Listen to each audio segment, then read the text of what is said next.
प्रेरक कहानी। 1. बुद्ध और चक्षुपाल। एक बार भगवान बुद्ध जेतवन विहार में रह रहे थे। भिक्षु चक्षुपाल भगवान से मिलने के लिए आए थे। उनके आगमन के साथ उनकी दिनचर्या, व्यवहार और गुणों की चर्चा भी हुई। भिक्षु चक्षुपाल अंधे थे। एक दिन विहार के कुछ भिक्षुओं ने कुछ मरे हुए कीड़ों को चक्षुपाल की कुटी के बाहर पाया और उन्होंने चक्षुपाल की निंदा करनी शुरू कर दी कि उन्होंने इन जीवित प्राणियों की हत्या की। भगवान बुद्ध ने निंदा कर रहे उन भिक्षुओं को बुलाया और पूछा कि क्या तुमने भिक्षु को कीड़े मारते हुए देखा है? उन्होंने उत्तर दिया, नहीं।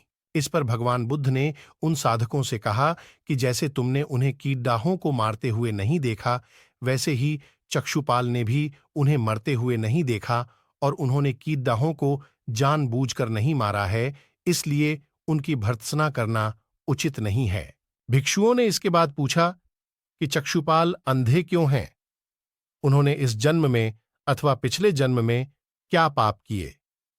भगवान बुद्ध ने चक्षुपाल के बारे में कहा कि वे पूर्व जन्म में एक चिकित्सक थे। एक अंधी स्त्री ने उनसे वादा किया था कि यदि वे उसकी आंखें ठीक कर देंगे तो वह और उसका परिवार उनके दास बन जाएंगे।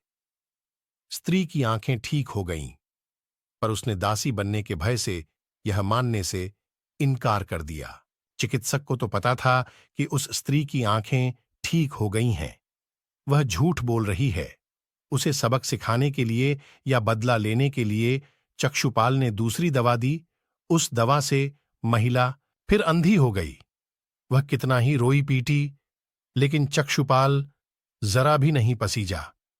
इस पाप के फलस्वरूप अगले जन्म में चिकित्सक को अंधा बनना पड़ा।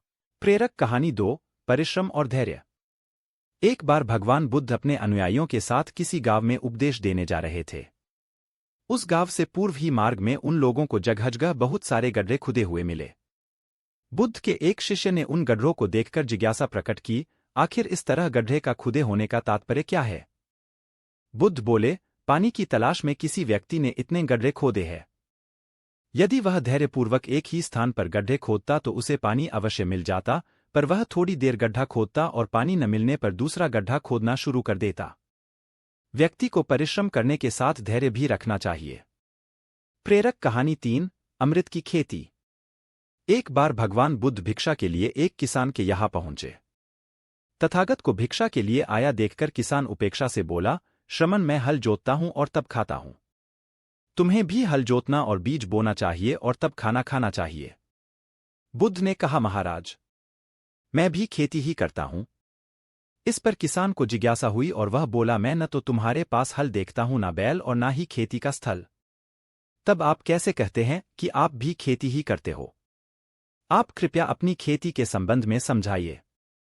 बुद्ध ने कहा, महाराज, मेरे पास श्रद्धा का बीज, तपस्या रूपी वर्षा और प्रजा रूपी जोत और हल है। पाप भीरुता का दंड है, विचार रूपी रस्सी है, स्मृति और जागरूकता रूपी हल की फाल और पेनी है।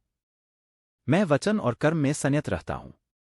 मैं अपनी इस खेती को बेकार घास से मुक्त रखता हूं और आनंद की फसल काट लेने तक प्रयत्नशील रहने वाला हूं।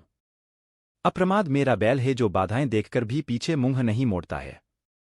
वह मुझे सीधा शांति धाम तक ले जाता है। इस प्रकार मैं अमृत की खेती करता हूं।